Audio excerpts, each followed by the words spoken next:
Ocasio-Cortez has wasted no time in becoming deeply unpopular among voters in her home state of New York. A total of 33% of those polled said they liked Ocasio-Cortez.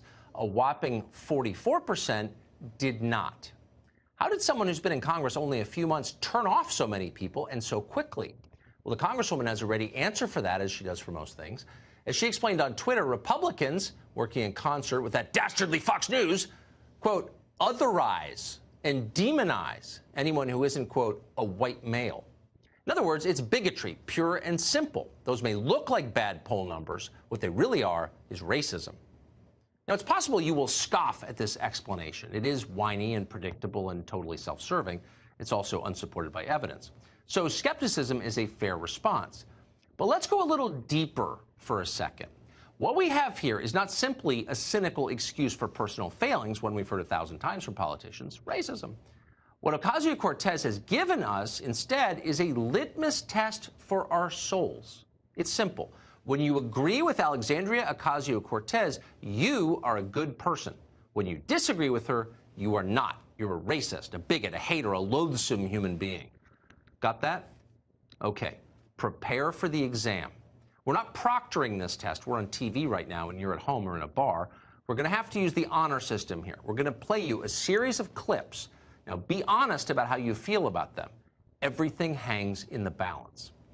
First, we're going to consider A.O.C.'s views on children. She doesn't have any, and there's a reason for that. She cares too much. Her heart is too big. Watch her explain. Our planet is going to face disaster if we don't turn the ship around. And so it's basically like there's scientific consensus that the lives of children are going to be very difficult.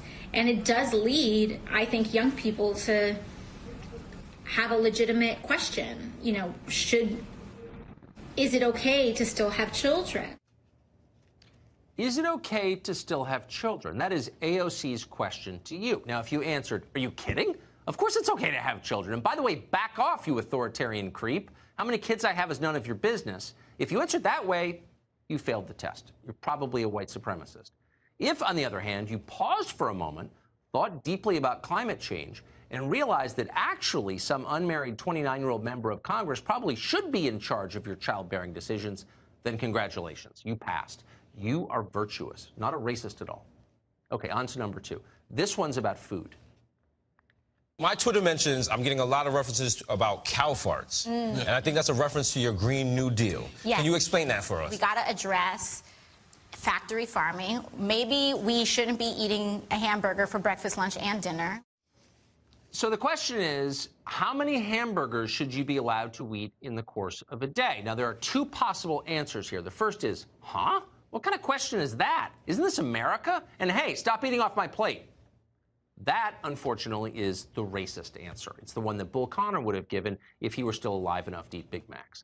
The correct answer is, I will eat exactly as many hamburgers as Congresswoman Ocasio-Cortez allows me to eat, and I will be grateful for them.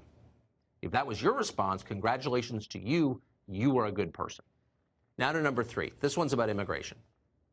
Those women and children trying to come here with nothing but the shirts on their back to create an opportunity and to provide for this nation are acting more in an American tradition than this president is right now.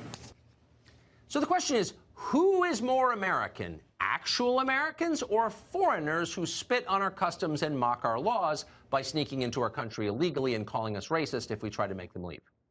This is a tough one. Keep thinking. Okay, time's up.